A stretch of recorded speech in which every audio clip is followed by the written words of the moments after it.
इन्द्रादिदेवगणवन्दितपादपीठम् वृन्दावनालयमहं सुरेन्द्रसूनुम् नवजलधरवर्णं चन्द्रगोदभासिकरणम् विकसितनलिनाशियं विस्फुरन्मन्दहास्यम् कनकरुचिदुकूलं चारुवर्हावचूलं कमपिनिखिलसारं गोपीकुमारम् वंशीविभूषितकरान्नवनीयजाभात् पीताम्बराधरनिबिम्बफलाधरोष्ठात् सूरेन्दुसुन्दरमुखादरविन्दनेत्रात् कृष्णात् परं किमपि तत्त्वमहं न जाने।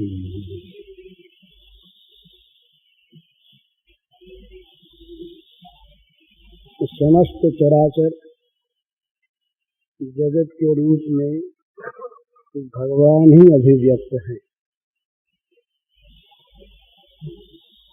अतएव आप सभी भगवान के रूप हैं और इस नाते आप सबके चरण कमलों में मेरे नमस्कार। ये हमारी सभ्यता की एक विशेषता है। आज का जगत बहुत आगे बढ़ता है तो कहता है कि सारे विश्व में बंधुत्व को देखो,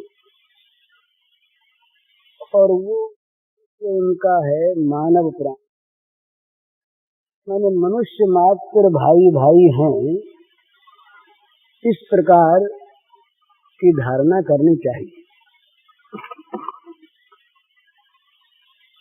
भाई भाई है, बंधुत्व है, आत्मत्व नहीं, ईश्वरत्व नहीं। भाई भाई में जहाँ स्वार्थ में बाधा पड़ती है वहाँ लड़ाई भी हो जाती है। कौरव पांडवों में ही। पर ऋषियों का अनुभव इससे बहुत आगे, वो प्राणी मात्र में आत्मा की उपलब्धि करते हैं। समस्त प्राणियों में एक आत्मा है और आत्मा यदि उससे आगे बढ़ते हैं तो कहते हैं भगवान। और फिर प्राणी मात्र से भी चेतन से आगे बढ़ते हैं तो कहते हैं चेतन अचेतन। खम वायुमग्निं सलिलं महीं च ज्योतिंश सत्त्वान् दिशो द्रुमादीन् हृत् समुद्रां सरिशैवं यत्किञ्च भूतं प्रणमेदन्यः। आकाश, वायु, अग्नि, जल, पृथ्वी, सारे नक्षत्र, सारे जीव, दिशाएं, ये पेड़ पौधे, सरित समुद्र, नदी समुद्र, ये सब के सब भगवान के शरीर हैं। इन सब में भी भगवान ही भरे हैं, ये समझकर सबको अनन्य भाव से प्रणाम करें। ये हमारी सभ्यता का एक स्वरूप था किसी दिन, पर सिद्धांततः आज भी है। परंतु ये स्वरूप हमारे जीवन से निकल गया। अभी अभी मैं इसी संस्कार को लेकर के आ रहा, कुछ ऐसी बात मेरे सामने आई कि यहाँ बड़ा कलह आपस में हो रहा है ऋषिकेश में, इस भूमि के आसपास भी। तो भाई सब में भगवान देखने वाले, सबको भगवान में लगाने का ठेका लेकर बैठने वाले, अपने को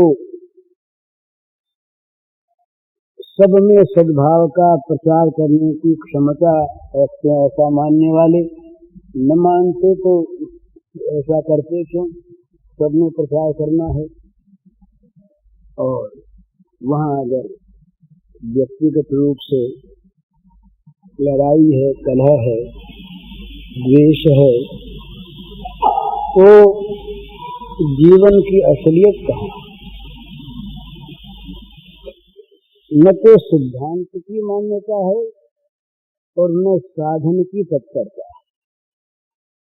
कल अपनी बात हुई थी, साधक वाद का अवलंबन नहीं करता, वादो नावलंबन। कौन किस मत का है इस बात को जानने की आवश्यकता नहीं, अपना अपना मत सब माना करें। अपने इष्ट मार्ग पर साधक को तो चलना, न दूसरे का वो खंडन करे, न मंडन करे, न दूसरे की तरफ ताके, न विरोध करे। चुपचाप अपने मार्ग पर बिना अटके, बिना भटके चलता रहे और इस मार्ग में आने वाला जरा सा भी विघ्न सहन न करे। तो स्वयं तो विघ्नों का उत्पादन करेगा ही कैसे? विघ्न कोई दूसरा भी आ जाए तो उससे बचना चाहता है, इसलिए वो दूसरे की बात न करता और न कहता न सुनता। श्रवण न और कथा नहीं सुनी हूँ, रसना और न गई हूँ, रुकी हूँ नैन दिलोकत और ही, शीस ईस ही नहीं। कानन दूसरो नाम सुने नहीं, एक ही रंग रंगो यह दोरो, धोखे दूसरो नाम कहे, रसना मुखदार हलाहल बोल।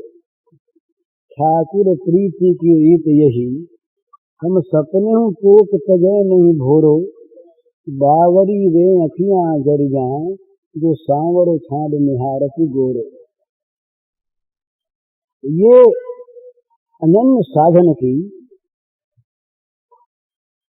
एक बड़ी सुंदर व्यवस्था है, जिसमें दूसरे को स्थान नहीं रहता किसी इंद्रिय के लिए। मन में तो दूसरा आना चाहिए ही नहीं, इंद्रियां भी दूसरे का स्पर्श न करे किसी प्रकार से भगवत विषय को छोड़कर। आंख भगवान की बात देखे, कान भगवान की बात सुने, जीभ भगवान का प्रसाद ले, त्वक भगवान का स्पर्श करे, नासिका भगवान की अंगगंध सूंघे, कर्मेंद्रियां सारी की सारी भगवान में लगी रहें। ये साधक का काम है। जो साधक अपनी साधना में आगे बढ़ना चाहता है, उसको समेट रखना है अपने आप को। पूर्वंगानी सर्वशः, इसको इंद्रियों को, मन को खुला नहीं छोड़ना है, यथेच्छ विचरण नहीं करना है। इसको तो बड़ी सावधानी के साथ लगे रहना है और लगाए रखना है मन को, इंद्रियों को। ये तो जाएंगे, इनका तो स्वभाव है, इंद्रियां तो बहिर्मुखी हैं ही। तो इन इंद्रियों को, मन को बराबर लक्ष्य की ओर लगाए रखना है। तब ठीक वो पांडवों की, कौरवों की परीक्षा हुई। ये जब द्रोणाचार्य के द्वारा इनका अध्ययन समाप्त हो गया, आजकल भी होता है प्रैक्टिकल परीक्षा होती है, तो परीक्षा जब होने लगी तो एक पक्षी एक वृक्ष के सबसे ऊंची टहनी पर बैठा दिया गया नकली, और उसके अमुक अंग में, बाईं आंख में निशाना मारना। तो द्रोणाचार्य सब विद्यार्थियों को खड़ा करके पूछते हैं कि भाई क्या दिखता है। एक से पूछा क्या दिखता है, उसको समझ में बात नहीं आई कि गुरुजी महाराज दिखने की बात क्या पूछते, आंख तो हमारे है ही, और आंख वाले को सब कुछ दिखता है। तो ये कैसे पूछते हैं? तो कहा महाराज सबको दिखता है। तो बोले बड़ा अच्छा, तुम बैठ जाओ। और कोई बोलो भाई क्या दिखता है? तो किसी ने कहा, बोले महाराज आप दिखते हैं, पेड़ दिखता है, पक्षी दिखता है, ये सब भाई दिखते हैं, तुम भी बैठ जाओ। तीसरे ने कहा महाराज और तो कुछ नहीं दिखता, आप दिखते हैं, मैं तो हूँ ही, और ये पेड़ दिखता है, पक्षी दिखता है, क्या तुम भी बैठ जाओ। चौथे ने कहा कि महाराज पेड़ दिखता है और कुछ नहीं दिखता, पेड़ है, पेड़ पर वो पक्षी बैठा है, क्या तुम भी बैठ जाओ। पांचवी से पूछा तुमको? बोले हाँ महाराज हमको वो डाली जैसी है जिस पर पक्षी बैठा है, तुम भी बैठ जाओ। फिर पूछा तुमको क्या दिखता? बोले हमको महाराज वो पक्षी दिखता, कुछ नहीं दिखता, क्या तुम भी बैठ जाओ। अंत में अर्जुन से ने कहा महाराज मुझको तो उसकी बाईं आंख दिखती और कुछ दिखता ही नहीं, और कुछ कहीं है ही नहीं, तुम निशाना मारो। अप्रमत्तेन योद्धव्यम श्रवण तन्मयो भवे, ये उपनिषद कहते हैं। तो निशाना दिखे और कुछ दिखे नहीं, ये है लक्ष्य पर दृष्टि। तो साधक का निरंतर अपने साध्य पर दृष्टि रखना है, तब तो वो आगे बढ़ेगा। और साधक यदि बहुश्रुत होना चाहे, बहुमुखी होना चाहे, बहुत जानना बहुत करना चाहे, तो उसकी साधना नष्ट हो जाती है, वो कहीं पर रहता नहीं एक जगह। नित्य रास्तों की नई बात सुने और नित्य रास्ता बदले, और रास्ते की बात पर विवाद करने लगे, ये ठीक नहीं ये ठीक, इस बात को लेके लड़ने लगे, तो बताइए इसका रास्ता कटेगा क्या? तो रास्ता कटने के लिए आवश्यक है ये कि दूसरे की बात सब अच्छी, खंडन नहीं, लड़ाई झगड़ा नहीं, अपने रास्ते को बदलना नहीं। भाई भूल का रास्ता दिख जाए तब तो भले ही बदल ले, नहीं तो अपने रास्ते को बदले नहीं। बोले पराया अच्छा, बोले अच्छा उसके लिए। महादेव अवगुण भवन विष्णु सकल गुण धाम, जो कर मन रन जाहि सन काहे काहे सन काम। मान लिया सप्तर्षियों से कहा दुर्गा जी ने, भगवती उमा ने, कि मान लिया आपके विष्णु में सारे गुण हुए, और मान लिया हमारे महादेव जी में सारे दोष ही दोष हैं, मान लिया, झगड़ा कौन करे? पर हमको गुण से प्रेम नहीं करना है ना, हमें हमारा तो मन वहां रम गया। इसलिए हमें तो शिवजी अवगुण भवन होते हुए भी उन्हीं से काम है, आपके विष्णु भगवान से काम। जन्म कोटि लग रगर हमारी, बड़ों शंभु नत रहं कुमारी। करोड़ों जन्मों तक हमारी तो एक ही लगन है, ये रगड़ा चलते ही रहेगा। या तो भगवान शंकर का ही वर्ण होगा, नहीं तो तुम्हारी ही रहूंगी। यह है साधन में, साधना में साधक का लक्ष्य। वो अगर इधर उधर दौड़ता है और इधर उधर की बात करता है, तो वो साधन से पतित हो जाता है। अच्छी बात नहीं, ये स्वधर्मे निधनम श्रेय परधर्मो भयावह। साधक का स्वधर्म है अपनी साधना, उसका स्वधर्म है अपने साध्य की ओर चले चलना। दूसरा उससे अच्छा बोले बहुत अच्छा। और किसी भी पतिव्रता पत्नी से कोई ये कहे, देवी से, कि तुम्हारे पति की अपेक्षा अमुक पुरुष जो है वो बड़ा बुद्धिमान है, गुणवान है, शीलवान है, सुंदर है, उसमें तमाम ही गुण मौजूद हैं, तुम्हारे पति में तो वो नहीं, तो वो सुनना नहीं चाहते। अगर पतिव्रता है तो इसको ये बात सुनने में बुरी मालूम होगी कि भाई ये सुनना भी पाप। पर पुरुष की प्रशंसा सुनना भी सती के लिए पाप। वो एक शरद सुंदरी नाम की एक जमींदार बधू थी। ये बंगाल की सच्ची घटना है। जवान लड़की पति मर गया।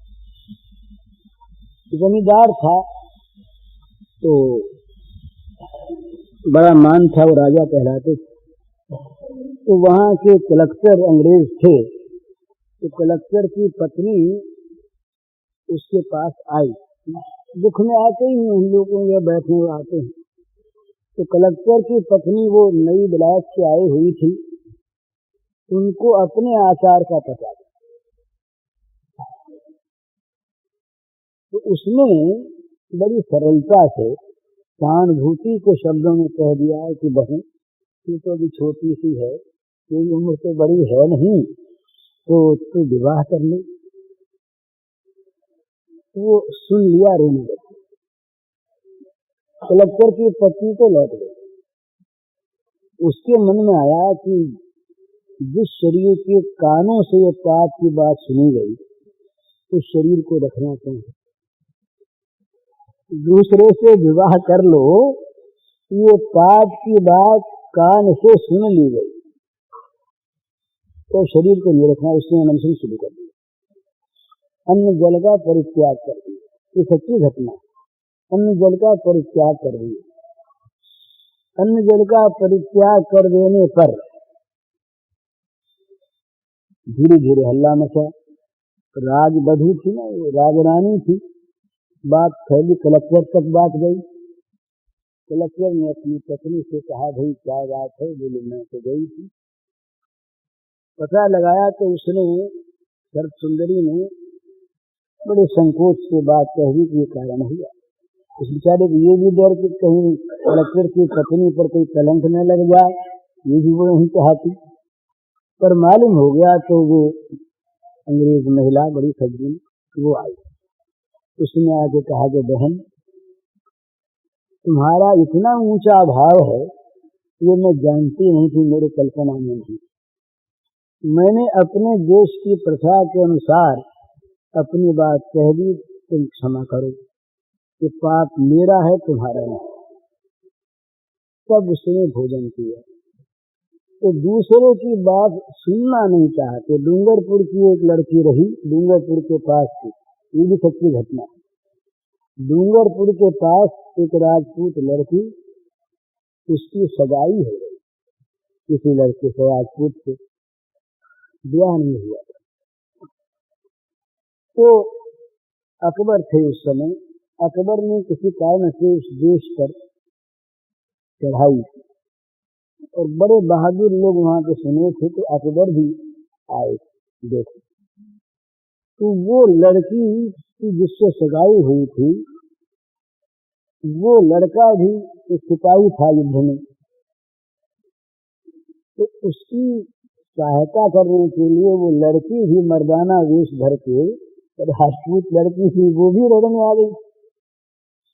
वो लड़का मर गया, मारा गया। तो वो उस लड़के की लाश ढूंढ रही थी पुरुष वेश में। इतने में कुछ मुगल सिपाही आ गए। उन्होंने देखा राजपूत लड़का है तो उस पर हमला किया। वो अकेली थी। उसने इतने जोर से उसका उत्तर दिया कि 5, 7, 10, 20 सिपाही वहीं पर हो गए। अकबर दूर से देख रहा। अकबर ने रोक दिया सबको, खबर खुद आ गया रहा है अकबर। उसकी सूरत को देखकर, वीरता को देखकर, बहादुरी पर प्रसन्न होकर अकबर ने पूछा, भाई तुम कौन हो?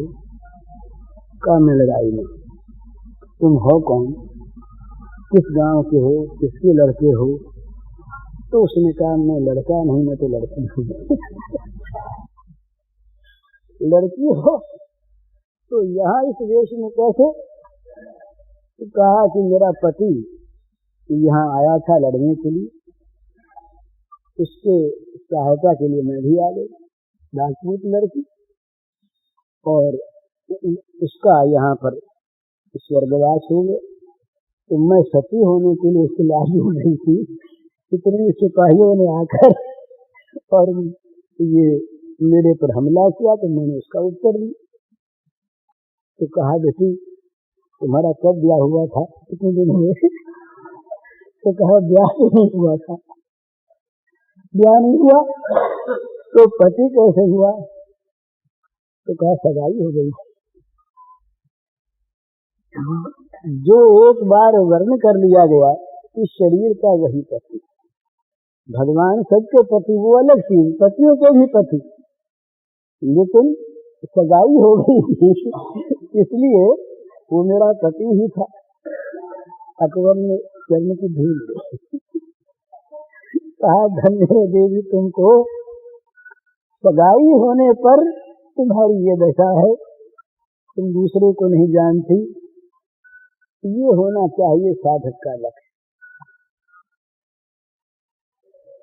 उसके लिए लड़ाई झगड़ा, मतवाद, संप्रदाय, ये तो या तो विद्वानों का काम है या आचार्यों का, या संप्रदायों का।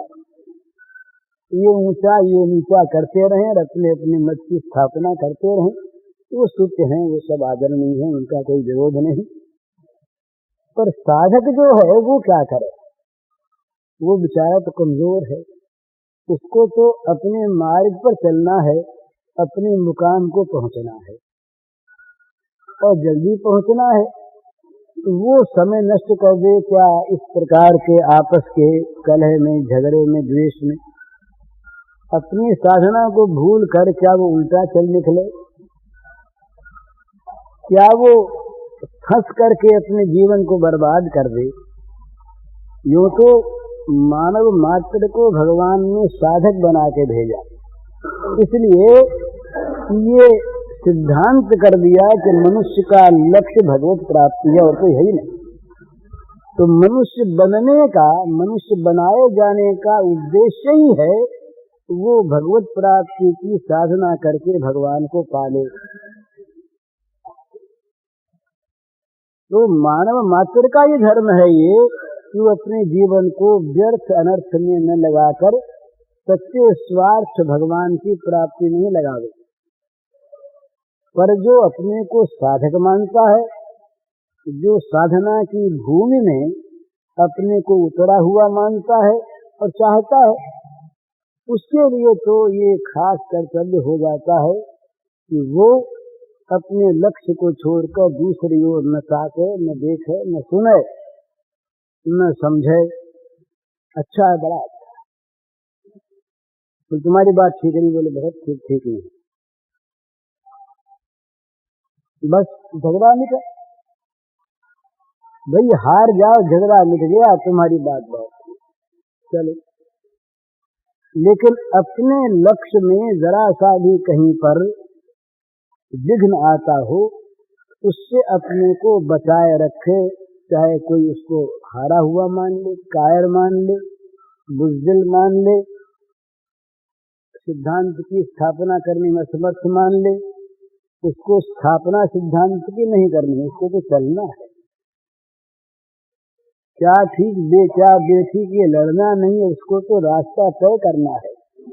तो रास्ता तय करने वाला जो पथिक होता है, सच्चा मुसाफिर, वो कहीं रास्ते में अटकता नहीं, न किसी से द्वेष करता है, न राग करता। राग किया तो फंस गया, द्वेष किया तो फंस गया।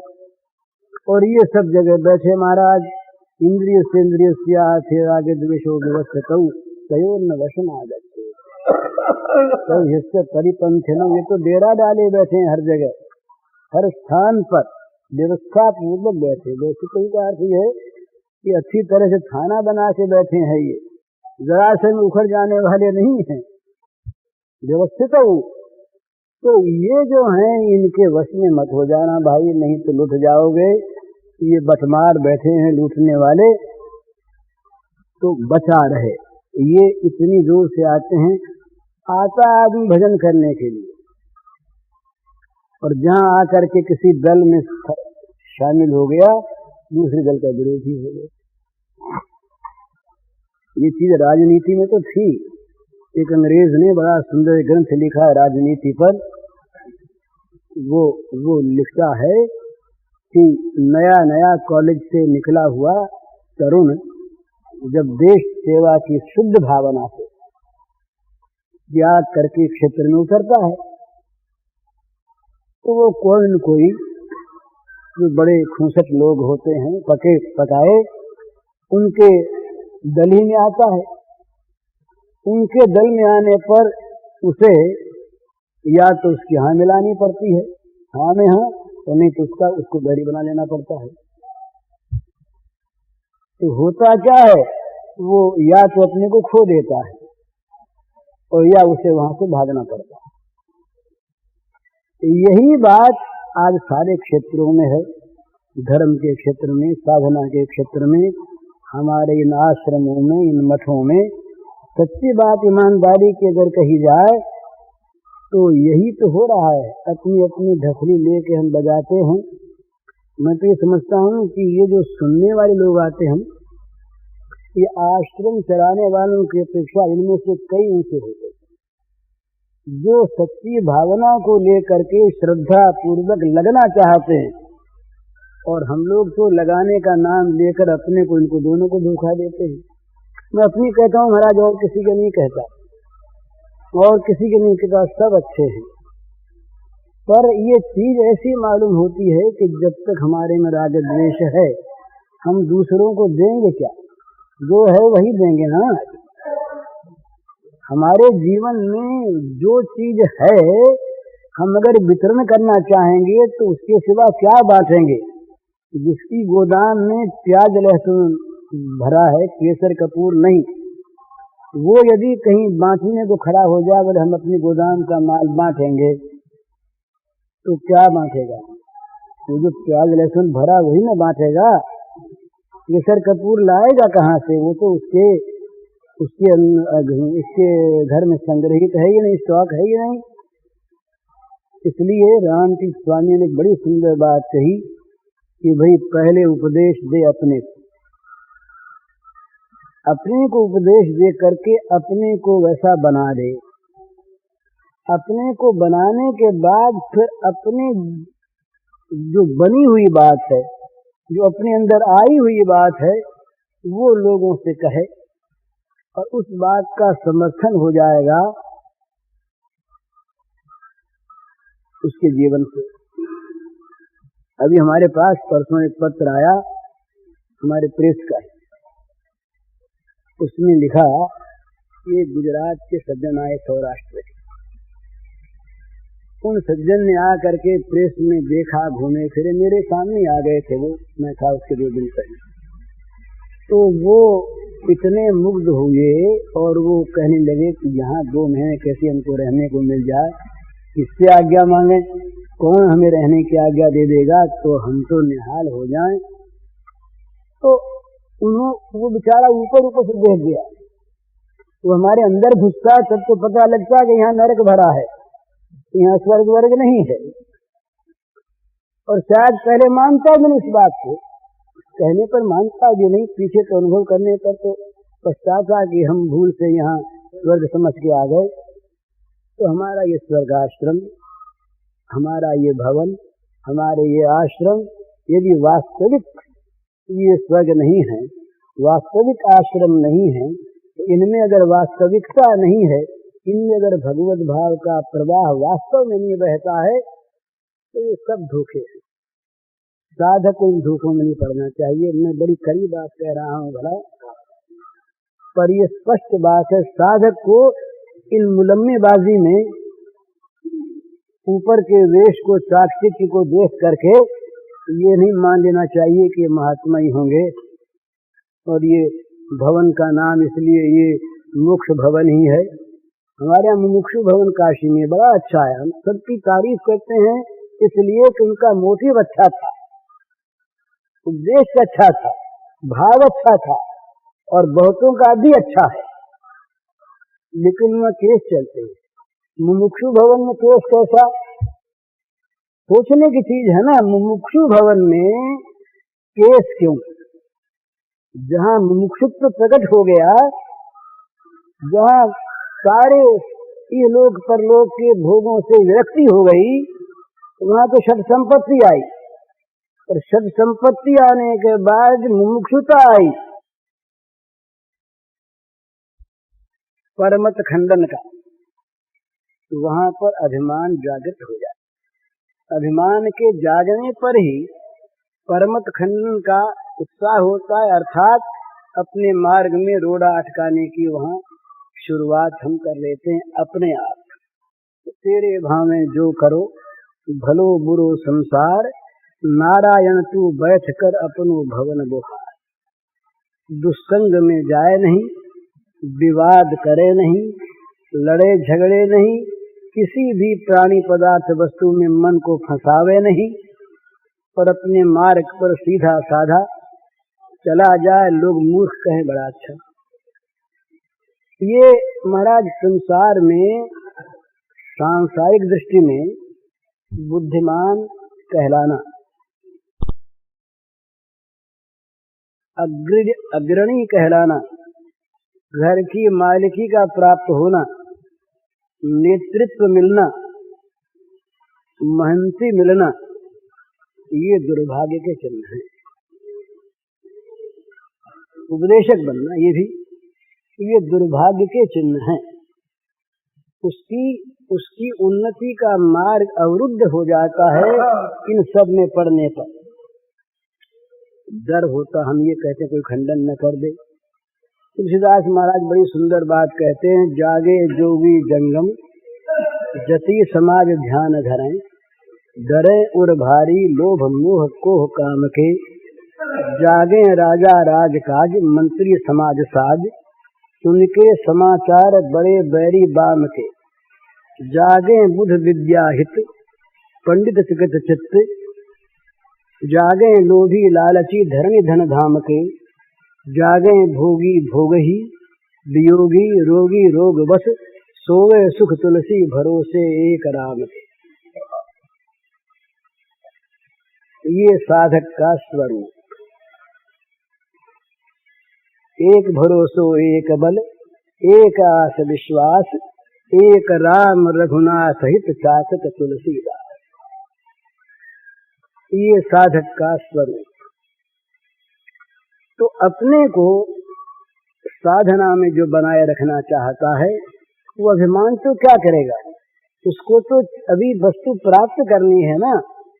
ये बड़ी सुंदर प्राप्त होने पर अभिमान रहेगा नहीं। अगर ठीक वस्तु तत्व की प्राप्ति हो गई तो किसी भी बाहरी वस्तु का अभिमान उसमें रहेगा नहीं। आत्म प्राप्त भगवत प्राप्त पुरुष में लोकाभिमान को गुंजाइश नहीं, और जब तक साधक है तब तक वो अपूर्ण है ही, उसके पास अभिमान करने के लिए कोई वस्तु नहीं। अभिमान करने के वस्तु में तो अभिमान रहता नहीं, और अभिमान करने की वस्तु नहीं तो अभिमान किस चीज का। तो इसलिए न साधक को अभिमान करना और सिद्ध में तो अभिमान रहता नहीं। तो ऐसी अवस्था में अभिमान करने की आवश्यकता नहीं, बोलने चालने की आवश्यकता नहीं, चुपचाप अपने मार्ग का तय करना। ये महाराज पहले पहले होता है, फिर जब ये फंस जाता है ज्यादा तो आदमी फिर बाहर की वस्तुओं के प्राप्त करने में ललचा जाता है। मुझे कहनी नहीं चाहिए पर अपने में आज वो बात है नहीं, गिर गया, इसलिए कहने में आपत्ति नहीं। 1916 के बाद बांकुड़ा के 24 मील दूर एक गांव है शिमलापाल, वहां मैं नजर बंद था। गवर्नमेंट ने मुझे पकड़ लिया था। वहां मैं नाम जप करता था। वो बात आज मेरे में नहीं है, वहां की बात थी, वो मैं कहता हूँ। बड़ी अच्छी थी और साधक के लिए तो बड़ी अच्छी चीज। मैं जो नियम से नाम जप करता वो तो करता, बाकी समय मैं ऐसा मेरा मन रहता कि नाम जप कभी बंद न हो। तो क्या वृत्ति हो गई कि मैं चाहता कि मेरे पास कोई आवे नहीं। अगर आवेगा बातचीत शुरू कर देगा तो मेरे नाम में विघ्न हो जाएगा। मन तो भगवान में लगा नहीं था, जीव की चीज थी। और अरे कम से कम आवेगा तो प्रणाम करके बैठाना तो पड़ेगा ना। इतनी देर ही जीभ दूसरे काम में लगेगी, तो मैं चाहता कोई आवे नहीं। गवर्नमेंट की ममानियत थी, लोग आते भी डरते थे, आते भी नहीं थे। और यदि कोई आ जाता तो मैं उस समय मेरा मन ये करता कि जल्दी से ये उठ जाए तो अच्छा, और यदि वो बैठता तो ये मन करता कि भाई ये अपनी बात कह दे, अपनी न बोलना पड़े तो अच्छा। यदि बोलना पड़ता तो मन कहता कि इसकी 5 बात का उत्तर एक ही शब्द में दे दें, तो जी फिर नाम में लग जाए, जी फिर नाम में लग जाए, नाम को कभी भूले नहीं। और यदि बात का उत्तर देना ही पड़ता तो उस समय भगवान से प्रार्थना करता मन कि ये भगवान अब तुम ऐसा करो कि जिससे बोलने का और ये झगड़ा न रहे, अपना नाम जप करने लगे। ये भावना थी। तो उस समय नाम जप निरंतर चलता था, गिनती नहीं थी। अब नहीं होता। अब तो व्याख्यान देने वाले उपदेशक का दंभ जीवन में आ गया ना। अब तो कल्याण के संपादकत्व का दंभ आ गया, साधना रही नहीं। उस समय ये चीज थी। तो ये साधक का धर्म होता है कि वो अपने काम में जी जान से लगा रहे और दूसरी चीज को पूरा पूरा विघ्न माने, चाहे वो अच्छे रूप में आती हो। उसको अच्छे रूप का विरोध नहीं है, उससे, उस व्यक्ति से, उस घटना से द्वेष नहीं है, पर उससे अपनी चीज जो छूटती है ना, अपनी चीज को छोड़ना वो सहन नहीं कर सकता, दूसरी चीज रहे अपनी। तो साधक को लक्ष्य पर स्थिर रहना है और अपने साधन के मार्ग पर निरंतर चले चलना है। तो दूसरी ओर ताकना नहीं, देखना नहीं, फंसना नहीं, रुकना नहीं। न मालूम न पहुंचे और बीच में मर गए तो जल्दी से वहां पहुंचने के बाद जो करना होगा सो करेंगे। अभी तो केवल पहुंचने की त्वरा है, पहुंच जाना है वहां पर। न मालूम कल क्या हो। कृष्ण तुरीय पद पंकज पंजरांते अद्यैव में विशिष्ट मानस राजहंस प्राण प्रयाण समय कथ बात कृति कंठाबोधन विधौ स्मरणं तो तस्से। हे प्राणनाथ, हे नाथ, हे श्री कृष्ण, आपके चरण कमल रूपी पिंजरे में मेरा मन रूपी राजहंस अभी प्रवेश कर गया। पिंजरा बंद हो जाए, पिंजरा फिर बंद कर दिया जाए।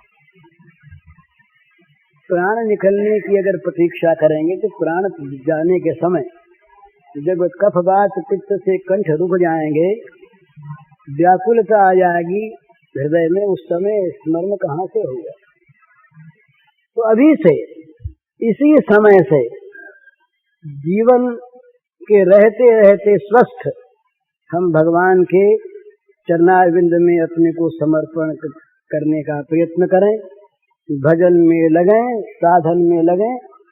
ये आवश्यक बात है। ये और चीज तो इसलिए है कि भाई अभी अभ्यास है नहीं और प्रेम का उदय हुआ नहीं। अभ्यास, रुचि और रति, ये 3 साधना में चीज होती है। अभ्यास के द्वारा वस्तु का निरंतर हम सानिध्य करते रहते हैं स्मरण बुद्धि से। रुचि होने पर आकर्षित होता है मन, उसमें स्वाद आता है, और रति होने पर छोड़ नहीं सकता।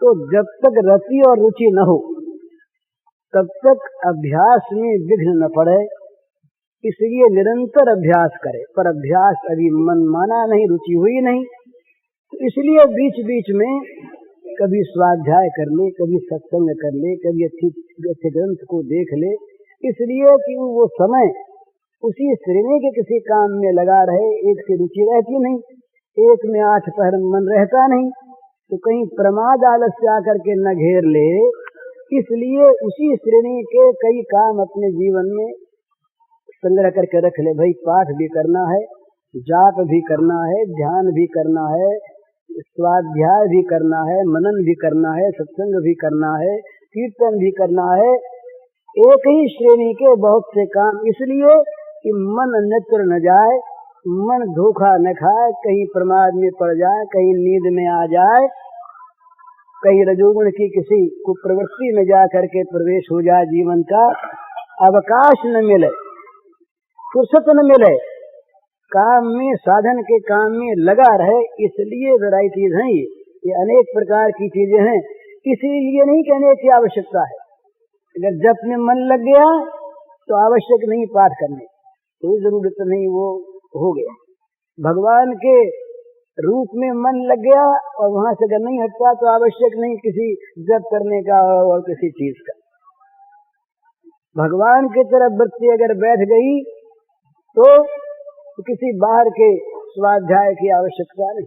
ये तो इसीलिए है कि किसी प्रकार से भी हमारा मन खिंचता है भगवान की ओर, भाई भगवान का श्रृंगार करो। ये मूर्ति पूजा में हम पत्थर थोड़ी पूजते हैं, बुत परस्ती थोड़ी है, इसलिए कि भगवान, मतलब भगवान के लिए माला गूंथनी है, अब भगवान के लिए नैवेद्य बनाना है, अब भगवान की आरती करनी है, अब पोशाक पहनानी है, अब शयन कराना है। अष्टयाम जो पूजा होती है वैष्णव की, यही तो है और क्या है।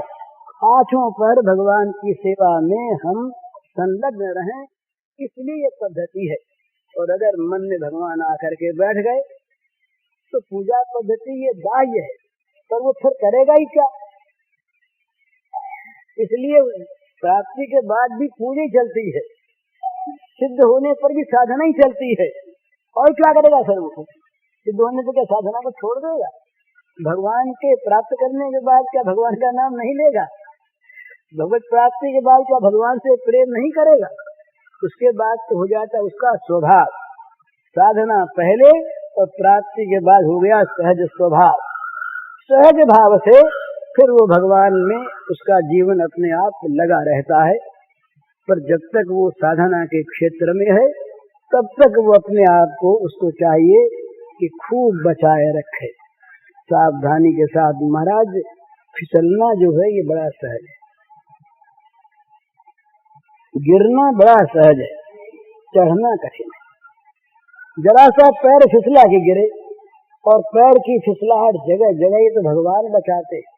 मनुष्य अहंकार करके करे कि हम अपने साधन से दुर्गुण दुराचार दुर्वृत्तों से बच जाएंगे, बड़ा कठिन है। भगवान सर्वसमर्थ हैं, दयामय हैं, उनकी कृपा का भरोसा रखे तो वो भगवान हमारी लाज रखते हैं, जीवन की हमें बचाए रखते हैं। तो भगवान की कृपा का आश्रय करके अपने आप को निर्भमानता के साथ धीर मानकर भगवान की ओर निरंतर लगा रहे। ये सोचे कि थोड़े से जीवन में करने का काम एक ही है, और सब काम तो निर्वाह के लिए है।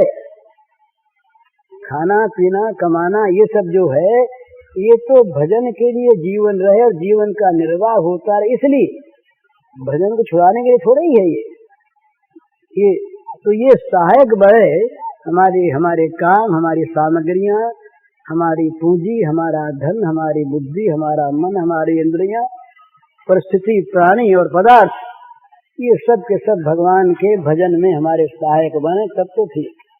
और अगर बाधक बने तो इनका भी परित्याग आवश्यक है। ये कोई काम मनुष्य को अकेले आया है, अकेले जाना है, पर अपने कर्म के समूह को लेकर जाना है। यदि कर्मों का यहाँ हमने वो अवसान न हो गया, कर्म अगर नहीं जले तो दूसरे हमारे कोई काम नहीं आएंगे। यहाँ के कहीं उन कर्मों को भोगना पड़े, तो कर्मों को जला कर जाओ जिससे फिर फंसना न पड़े। न जले तो कम से कम उत्तम कर्म करते हुए जाओ जिससे आगे रास्ता तो मिले। साधन के मार्ग पर आरूढ़ हो जाओ, कहीं भ्रष्ट भी हो गए तो फिर भगवान बता देंगे रास्ता। और अभ्यास की मनोवैज्ञानिक चीज भी पूर्वाभ्यास अवश्य हो करके पूर्वाभ्यास नए अभ्यास में लगा देता है मनुष्य को। तो इसलिए 3 चीज की ध्यान रखने की आवश्यकता है। सावधान रहे कहीं जीवन भगवान को छोड़कर दूसरी ओर न जाने लगे। ये बड़ी सावधानी, किसी भी शर्त पर और किसी भी प्रलोभन पर, किसी भी भय पर इस बात का समझौता न करें। बोले भाई तुम कुछ दिन के लिए अलग छोड़ दो इस चीज को, तुम्हारा ये लाभ हो जाएगा, पीछे कर लेना। और अगर उसी में मर गए तो गया ना जीवन। कोई भय, कोई प्रलोभन, कोई परिस्थिति हमें अपने साधन से, लक्ष्य से न हटा सके। एक चीज तो ये, इसकी बड़ी आवश्यकता। इसमें नीति बीच में आवेगी, धर्म आवेगा। माने विघ्न कहीं धर्म बन करके आवेंगे, कहीं नीति बन करके आवेंगे, कहीं कर्तव्य बन करके आवेंगे, पर वो आवेंगे विघ्न आवेंगे। जो भी भगवान के मार्ग से जरा सी देर के लिए भी हटाता है, वो शुभ भी अशुभ है, वो पुण्य भी पाप है, वो धर्म भी अधर्म है, वो आत्मीयता भी ये वैरता है। इसलिए पहली बात तो ये कि लक्ष्य से हटे नहीं। दूसरी बात, इसी जीवन में कर लेना है और हो जाएगा, ये मन में निश्चय रखे, अगले जीवन पर न टाले। हमको तो यही कर लेना है जितना बाकी इसी में। तीसरी बात, भगवान की कृपा पर विश्वास करे कि होगा उनकी कृपा से ही, उनकी कृपा हम पर है ही। तो लक्ष्य की स्थिरता, सफलता का निश्चय और भगवान की कृपा का आश्रय, तीन बात। लक्ष्य की स्थिरता, लक्ष्य भ्रष्ट न हो जाए, और सफलता का निश्चय, इसी जीवन में सफलता होगी ही। और तीसरा, भगवत कृपा का आश्रय। कहीं अभिमान न आ जाए, कहीं रास्ता भूलते हो तो कोई वहां बताने वाला न रहे, ऐसा न हो जाए। भगवान की कृपा निरंतर बचाती रहे, आगे बढ़ाती रहे, विघ्नों को हटाती रहे। ये तीन चीज जीवन में लाकर साधक निरंतर चलता रहे। दो चीज बहुत आवेगी भला बीच में, प्रलोभन आवेगा और भय आवेगा। और खास करके ये भगवत कृपा के अतिरिक्त जो अन्य मार्ग हैं, उनमें विघ्न और प्रलोभन दोनों अधिक आते हैं। बचाने वाला कम रहता है ना। कहीं सिद्धि आ गई बीच में और कहीं मान आ गया। साधक को जरा सा भी अगर मान प्रिय लगा तो मान जीवन में छा जाएगा। फिर वो साधना करेगा मान के अनुसंधान में। जहाँ मान नहीं मिलेगा वहाँ उसके रहने में उसे कठिनता होगी कि यहाँ का वातावरण हमारे अनुकूल नहीं है। वो ये कहेगा। वातावरण की प्रतिकूलता तो ये साधन में सहायक है, क्योंकि वहाँ राग का, आसक्ति का बंधन नहीं होगा। जिसके घर वाले बहुत अधिक प्रेम करें और जिसको संसार की अधिक सुविधा प्राप्त, वो असल में परमार्थ की दृष्टि से भाग्यहीन है, क्योंकि उसको वहाँ स्नेह के बंधन की आशंका है। हो ही जाएगा बंधन, तो बंधा हुआ है ही पहले से ही। तो इसलिए उसके लिए अधिक विघ्न आते हैं। कहीं मान मिल गया, कहीं नाम हो गया, कहीं पूजा होने लगी, कहीं कोई सिद्धि आ गई। सपने में एक चीज दिखी, वो कहीं हो गई काकताली न्याय से, तो बोले हमारा स्वप्न सिद्ध हो गया, संकल्प सिद्ध हो गया। वो संकल्प सिद्धि के फेर में पड़ गया। वो सर्व संकल्प सन्यासी नहीं होगा। वो तो संकल्प को बनाए रखकर, बढ़ाए रखकर सिद्धि चाहेगा वो। और संकल्प का सन्यास यदि नहीं हुआ और सांकल्पिक ये जगत जो का जो बना रहा, तो भगवान सी पे रहेंगे। तो इसलिए ये आवश्यक है कि वो इन विघ्नों से सावधान रहे।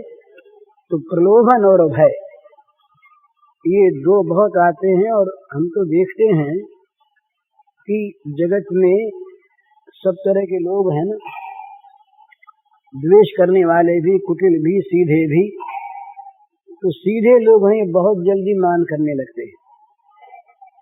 उनका हृदय तो ऊंचा है, वो सब में शुभ देखते हैं बेचारे, इसलिए हमसे तो वो ऊंचे हैं। लेकिन वो अगर मान उनका हमें प्रिय लग गया, तब फिर हमारे जीवन में अनुसंधान की वृत्ति रहेगी एक, कहाँ मान मिलता है। हमारी बात कहाँ कहाँ पर लोग आदर से सुनते हैं, बोले वहां तो सत्संगी है ही नहीं, क्या करें जा करके, 10 आदमी भी नहीं आते, कोई प्रेमी नहीं है।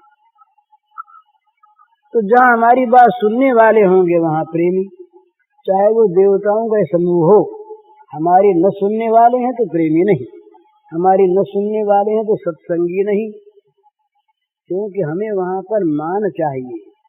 अरे सुनाओ अपने भगवान को, तो परसों सुनाया था ना गीत रविंद्र का कि भाई तुम्हारे हमारे कॉल हुआ था, एक नाव में चलेंगे हम लोग अकेले और नाव को समुद्र के मध्य में छोड़ देंगे, किधर जा रही है कौन पूछेगा, तुम और हम दो मौज से, और हम तुमको वहां अकेले में गान सुनाएंगे, अकेले में गान सुनाएंगे। और वो गान किसी नियम में आबद्ध नहीं रहेगा। नियम में आबद्ध जो गान है वो तो नियम को देखता है, वो तो कहीं एक जरा सा फेंका ठीक नहीं लगा कि गायक का मुंह बिगड़ जाता है, पर प्रेमी गायक फेंका थोड़ी देखता है। तानसेन रहे, तानसेन ने वो बादशाह अकबर के पास रहे, एक दिन बड़ी सुंदर उन्होंने एक मलार राग गाई, बड़ी सुंदर गाई। बादशाह मुग्ध हो गए, बेहोश से हो गए। तो बादशाह ने पूछा ये तुमने कहाँ सीखी? बोले गुरुजी से सीखी। गुरुजी कौन? बोले हरिदास जी महाराज, वो गाते हैं। बोले महाराज हम तो कुछ नहीं, वो कहीं उनके आप सुनने तब पता लगे। मुझे सुनाओ। सुनाए कैसे? अब वो ये थोड़ी एक फरमाइश देने से वो यहाँ पर आपके दरबार में आकर के हाजिरी दे और यहाँ गान सुना दे। तब जिज्ञासा थी, हम चलें। बोले बादशाही वेश से काम नहीं चलेगा, चलना हो तो मामूली आदमी बन के हमारे साथ चलो। तो मामूली वेश में अकबर तानसेन के साथ हो गए। बाहर जाकर के बैठ गए पेड़ के नीचे। अकबर से कहा बैठ जाओ यहीं पर, मैं जाता हूँ। अंदर जा करके हरिदास जी महाराज समाधिस्थ थे, जा करके प्रणाम किया। हरिदास जी जाके बोले तानसेन ठीक हो, खूब मजे में हो? महाराज बोले महाराज उस दिन जो आपने एक गान सुनाया था संगीत, वो जरा फिर सुनाइए, मैं फिर सुनना सीखना चाहता हूँ। तो बोला तानपुरा। अकबर को इशारा कर दिया, अब जरा अब ये गान में मस्त होंगे, अब आके बैठ जाओ। अकबर आके बैठ गए, उठाया उन्होंने तानपुरा और लगे गाने। अब महाराज अकबर को तो कोई ज्ञान रहा नहीं।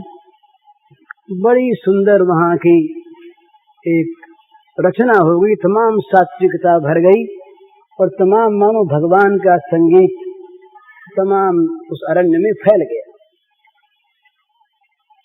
वो जब चेत होने लगा तो हरिदास ने कहा कि बाहर निकल जाओ। अकबर को बाहर कर दिया, लौट आए। अकबर ने पूछा कि ये क्या बात है, तुम तो ऐसा नहीं गा सकते, तुम इतने बड़े गायक और ये इतना अच्छा गाते हैं। तो तानसेन ने कहा महाराज मैं आपको सुनाता हूँ और ये भगवान को सुनाते हैं। ये बड़ा अंतर है ना। भगवान को सुनाने वाले का स्वच्छंद गान होगा, उस गान में कहीं बाहरी नियम की बद्धता नहीं है। तो रविंद्र ने गाया बड़ा सुंदर कि तुम्हारे हमारे कॉल हुआ था कि अकेले में मैं गान सुनाऊंगा और ढेउएर मथन, वो समुद्र की तरंग की भांति जिधर चलेगा चलेगा, कोई बंधा सुर नहीं, और तुम उसको रागिनी समझ करके बड़े उसमें रस लेकर तुम सुनोगे, हंसते रहोगे। पूज्य श्री भाई जी के इस प्रवचन का शीर्षक है साधकों को कैसे चलना चाहिए और इसका कैसेट संख्या है 108। यह प्रवचन पूज्य श्री भाई जी ने 7 4/1960 को प्रातःकाल गीता भवन में दिया था।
भगवान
सरकार की जय, कृष्ण भगवान की जय, हनुमान महाराज की जय।